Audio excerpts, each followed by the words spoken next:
السلام علیکم ورحمۃ اللہ وبرکاتہ۔ ہاں جی میری عزیزو، اللہ تعالیٰ آپ کو اپنے حفظ و ایمان میں رکھے، اللہ راضی ہو جائے اور اللہ ایمان سلامت رکھے اور صحت میں برکت دے۔ میں آپ کے لیے دعا گو ہوں، آپ کی دعاؤں اور تعاون کی محتاج ہوں، تو سبسکرائب کرنا نہ بھولیے گا، آگے اپنے پیاروں سے بھی کروائیے گا۔ یہ تو دین کے راستے میں ایک حوصلہ اور طاقت ہے۔ کوئی آپ سے کچھ مانگتا ہوگا، کوئی کچھ، میں تو صرف اپنے حوصلوں کے لیے آپ کا ساتھ مانگتی ہوں۔ جزاکم اللہ خیر۔ جو دیں اللہ ان کو بہت بہترین جزا دے، جو نہ دیں اللہ ان کو بھی ساتھ دینے کی توفیق عطا فرمائے اپنی رضا کے لیے۔ تو اب آتے ہیں ہم اپنے موضوع کی طرف۔ ہمارا موضوع ہے حضرت سفیان ثوری کی ایک عجیب پیاری سی دعا، پیارے سے کلمات۔ حضرت سفیان ثوری اپنے زمانے کے بہت بڑے فقہ اور محدثین میں سے گزرے ہیں۔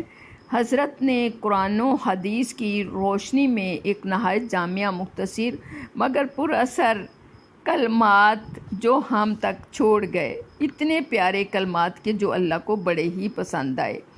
اس قدر وہ مشہور ہوئے کہ حضرت امام احمد بن حنبل جیسے مشہور امام بھی اس کلمات کو بڑی محبت سے یعنی اپنی زبان پہ لاتے اور ان کا اہتمام کرتے، یہاں تک کہ حضرت امام احمد بن حنبل کا وصال جب ہوا، اس کے بعد محدث ابن خزیمہ رحمہ اللہ تعالیٰ نے حضرت امام احمد بن حنبل کو خواب میں دیکھا تو پوچھا، اللہ تعالیٰ نے آپ کے ساتھ کیا معاملہ فرمایا؟ تو جواب میں حضرت نے ارشاد فرمایا کہ بہت اعزاز و اکرام فرمایا اللہ نے، میرا سر پر تاج پہنائے گئے، پیروں میں سونے کے جوتوں کو عزت سے پہنایا گیا، پھر مجھے فرمایا کہ تم دنیا میں سفیان ثوری کی جو دعا مانگتے تھے وہ پھر مجھ سے پھر مانگو، پھر اپنی زبان سے مجھ سے مانگو۔ میں نے وہ دعا جب مانگی دوبارہ، یا ربا کل شیئن بقدرتی کا علی کل شیئن لا تسألنی عن شیء واغفر لی کل شیء۔ اے اللہ، ہر چیز کے رب، ہر چیز پر آپ کی قدرت کا واسطہ، مجھ سے کسی چیز کے بارے میں نہ پوچھنا اور ہر چیز کو مجھے معاف کر دے۔ سبحان اللہ، سبحان اللہ۔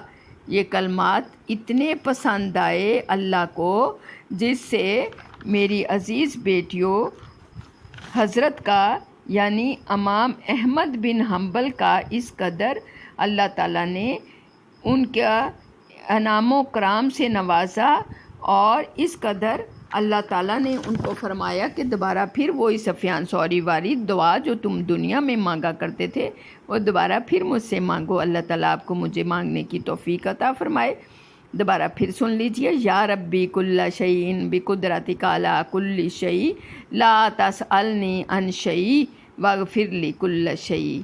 آمین یا رب العالمین۔ اللہ تعالیٰ آپ کو مجھے اپنے سے جوڑے رکھے اور یہ رشتے دنیا اور آخرت میں اپنے پیارے نبی صلی اللہ علیہ وسلم کے قدموں میں ہم سب اکٹھے ہو جائیں اور ان کے ہاتھوں آب کوثر ہمیں نصیب ہو۔ اجازت چاہوں گی، وآخر الدعوانا ان الحمد للہ رب العالمین۔